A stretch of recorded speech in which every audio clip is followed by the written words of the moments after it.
Now, the International Space Station is not only a laboratory in which science experiments are conducted, it's a test bed for new technologies that'll support future space exploration.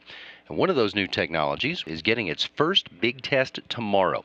The optical payload for Lasercomm Science, known as OPALS, was delivered to the space station on the most recent Dragon cargo ship back in April. The OPALS team at the Jet Propulsion Laboratory in Pasadena, California, wrapped up the commissioning activities this past weekend. Yesterday, I talked with OPALS mission manager Matt Abrahamson about this project and the plans for the first optical downlink attempt, which at that time was planned for earlier today, Wednesday morning. And you will hear us reference that as he explains just how this experiment's designed to work. However, late yesterday, that first optical downlink attempt was rescheduled. It's now planned to take place tomorrow evening, about 8:22 p.m. Pacific time on June 5th. I started our talk by asking Matt Abrahamson where the idea for OPALS came from. OPALS came from a couple different desires by JPL. The first desire was to develop a low-cost optical communications platform in space. So back in 2009, JPL had demonstrated an aircraft-to-ground laser communications link, and so the next logical step was to go up to low Earth orbit. And at about the same time, the International Space Station was looking for external payloads to operate on the outside of the ISS, so it was really a natural match to put OPALS up in space on the International Space Station. The second desire was for JPL to develop a flight projects program for early career hires. So these are hires that are within 3 years of graduating from college. And so everyone on OPALS, from the project manager to the lead scientist, is an early career hire. Interesting. Something special for them to work on. That's right. It gives much more responsibility to early career hires than they would typically get with other projects. Let me take you back to the first reason. Why is there a need for an alternative to communicating with satellites, an alternative to doing so by radio? It's all about data. We have too much of it.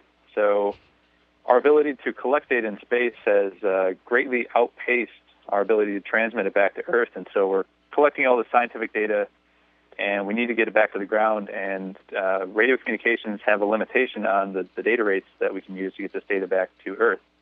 And if we use laser communications, that really opens up the amount of data we can get back to the ground. Well, what's the difference in terms of the quantity? It's really a difference in terms of data rate, so it can go faster. If you think of the transmission path of getting data back to Earth, and think of it as a pipe, we're widening that pipe. So right now it's a very narrow pipe. If we widen that pipe, the overall flow back to Earth is much faster, and you can get much more material transported in the same amount of time. I see. Okay.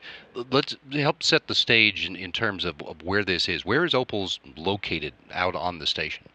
So we're on a platform called Express Logistics Carrier 1, and that's a platform that provides data and power to payloads on the space station.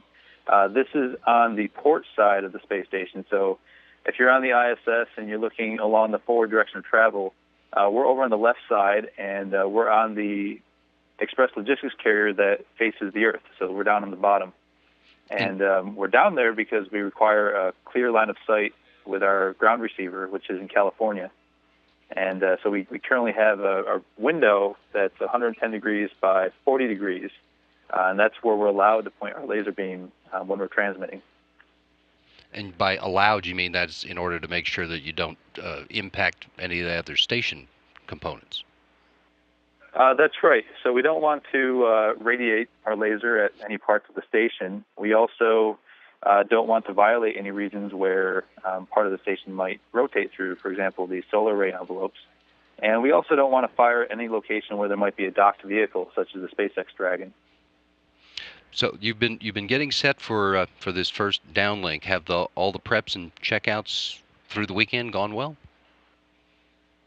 They've gone exceptionally well. We turned on our payload for the first time on May 10th, and on that first turn on, all of our systems were operating as expected.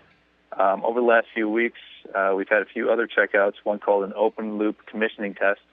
That's where we test out our pointing capabilities to point down at our ground station. And then a closed loop commissioning test is what we just completed this past weekend. And that demonstrated that we were able to track our ground station very precisely, because a major component of this technology is to have very precise pointing to point this laser beam directly at our ground station. Because Opal will have to rotate or tilt or one of those in order to keep pointed at the target as the station moves.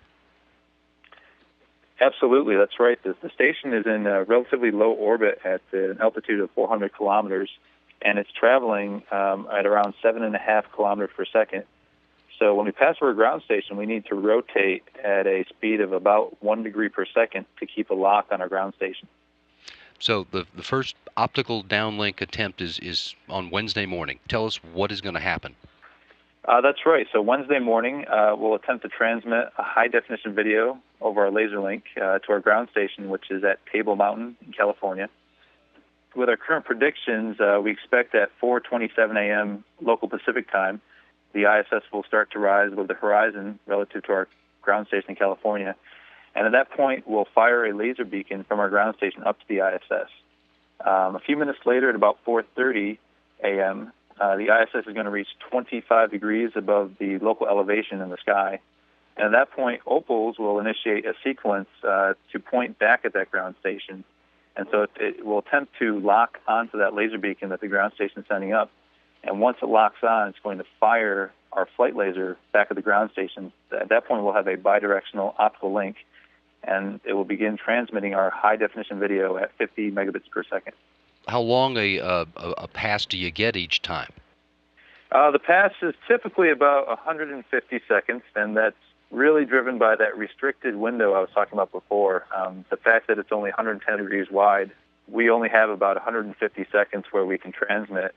The ISS is above the horizon for about 6 minutes, but again, we only get about 2.5 minutes of that because of the restricted pointing.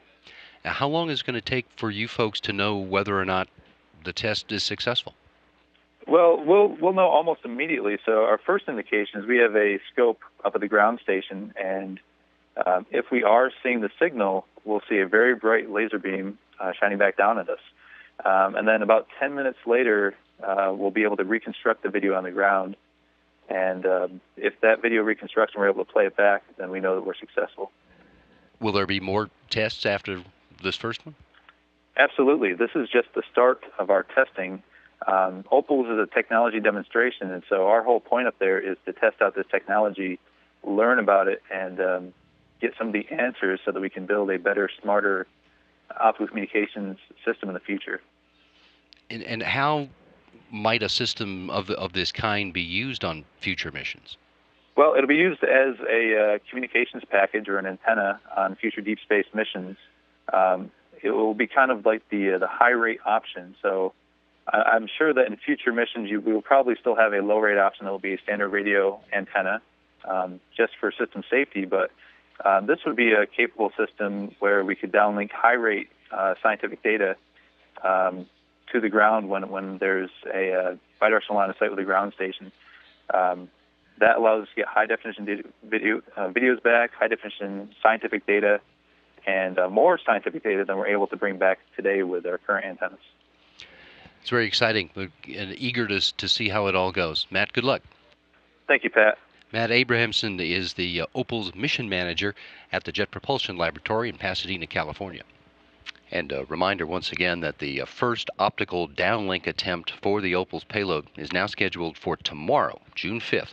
International Space Station pass above the ground site in California lasts from 8:22 to 8:25 p.m. Pacific time on Thursday evening.